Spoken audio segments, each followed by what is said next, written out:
सुप्रभात देवियों और सज्जनों, मैं कर्नल सोफिया कुरैशी और मेरे साथ विंग कमांडर व्योमिका सिंह आज आपको 6 से 7 मई 2025 की रात 1:05 से 1:30 बजे के बीच भारतीय सशस्त्र बलों द्वारा अंजाम दिए गए ऑपरेशन सिंदूर के बारे में जानकारी देंगे।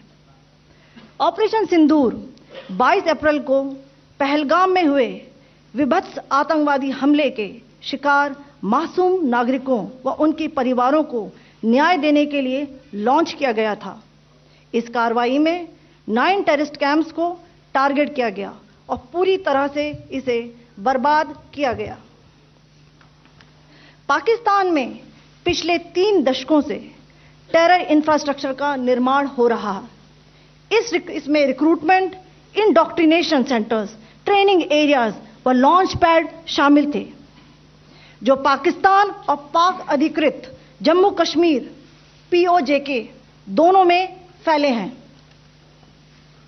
Operation Sindoor was launched by Indian Armed Forces to deliver justice to the victims of Pahalgam terror attack and their families. 9 terrorist camps were targeted and successfully destroyed. Over the last 3 decades, Pakistan has systematically built terror infrastructure. It is a complex web of recruitment and indoctrination centers, training areas for initial and refresher courses, and launch pads for handlers. These camps are located both in Pakistan as well as Pakistan-occupied Jammu and Kashmir areas. Some of the well-known training camps are located, as you can see on the screen. They are distributed from Savai Nala in the north, counting to approximately 21, ending at Bhagalpur to the south.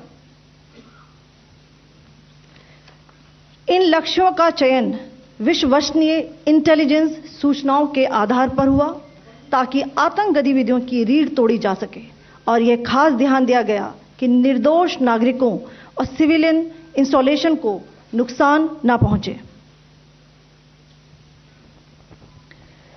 The selection of these targets for Operation Sindoor was based on credible intelligence inputs and role of these facilities in perpetrating the terror activities. The locations were so selected to avoid damage to civilian infrastructures and loss of any civilian lives. This was done with due diligence, and the camps selected for targeting and their engagement will now be shown to you one by one. POJK के targets मैं आपको बताना चाहूंगी।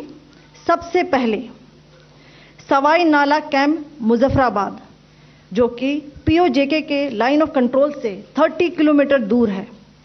यह एक लश्कर तौयबा का training centre था।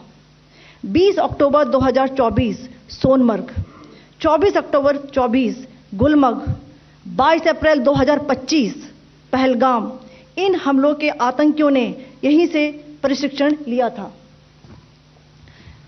सैयदना Bilal camp Muzaffarabad, यह एक जैश ए मोहम्मद का स्टेजिंग एरिया है। यह हथियार, विस्फोटक और जंगल सर्वाइवल ट्रेनिंग का केंद्र भी था। गुलपुर कैंप कोटली, यह LOC से 30 किलोमीटर दूर था। लश्कर तौयबा का बेस था, जो रजौरी पुंछ में सक्रिय था। 20 अप्रैल 2023 को पुंछ में और 9 जून 2024 को तीर्थ यात्रियों के बस हमले में यहीं से आतंकी को ट्रेन किया गया था।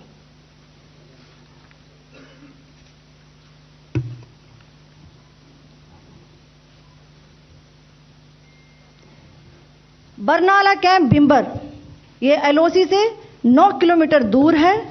यहां पर हथियार, हैंडलिंग, IED व जंगल सर्वाइवल का प्रशिक्षण केंद्र था। अब्बास कैंप कोटली,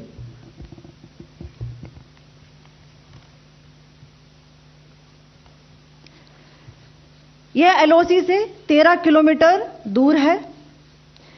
लश्कर तौयबा का फिदाइन यहां तैयार होता था। इसकी कैपेसिटी 15 टेररिस्ट को ट्रेन करने की थी।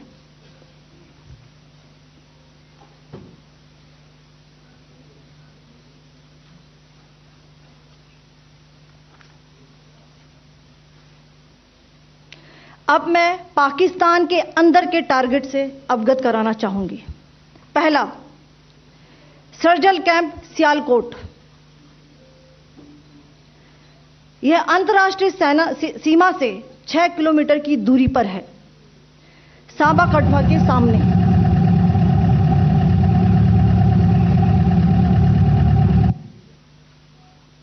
मार्च 2025 में जम्मू एंड कश्मीर पुलिस के 4 जवानों को की जो हत्या की गई थी, उन आतंकवादियों को इसी जगह पर ट्रेन किया गया था।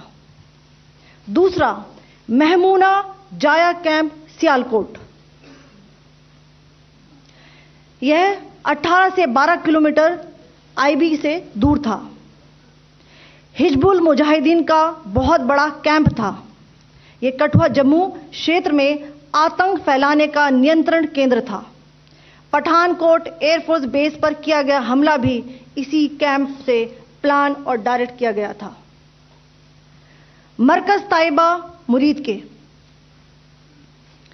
यह आईबी से 18 से 25 किलोमीटर दूरी पर है।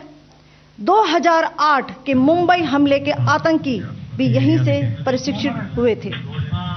अजमल कसब व डेविड हेडली भी यहां ट्रेन हुए थे।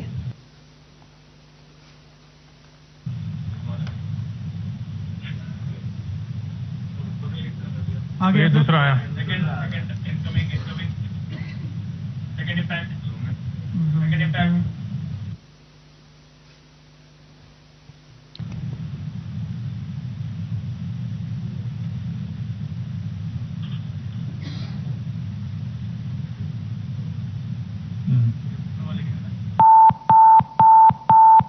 टारगेट 10 हुआ है इसमें भी। टारगेट 10 हुआ, एंक्लोजर सेम ही है।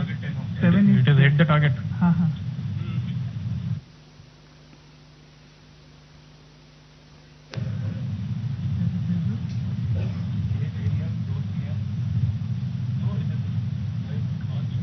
आ गया सर, इम्पैक्ट।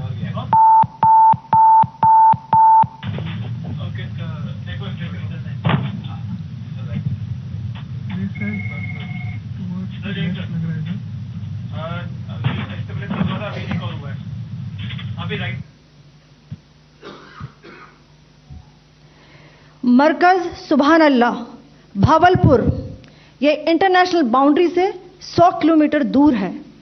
जैश-ए मोहम्मद का मुख्यालय था। यहां पर रिक्रूटमेंट, ट्रेनिंग व इंडॉक्ट्रिनेशन का केंद्र भी था। शीर्ष आतंकी अक्सर यहां आते थे। मैं आप सबको बताना चाहती हूं कि किसी भी सैन्य ठिकाने का निशाना नहीं बनाया गया और अभी तक किसी तरह की नागरिक क्षति की रिपोर्ट नहीं है। धन्यवाद। जय Hind. The strike on the terror camps were undertaken through precision capability, as shown to you. A niche technology weapons with careful selection of warheads was ensured so that there will be no collateral damage. The point of impact in each of the target was a specific building or a group of buildings. All the targets were neutralized with clinical efficiency, and the results reiterate the professionalism of the Indian Armed Forces in the planning and execution of their operations. No military establishments were targeted. India has demonstrated considerable restraint in its response. However, it must be said that the Indian Armed Forces are fully prepared to respond to Pakistani misadventures, if any, that will escalate this situation. Jai Hind, and thank you very much. Ladies and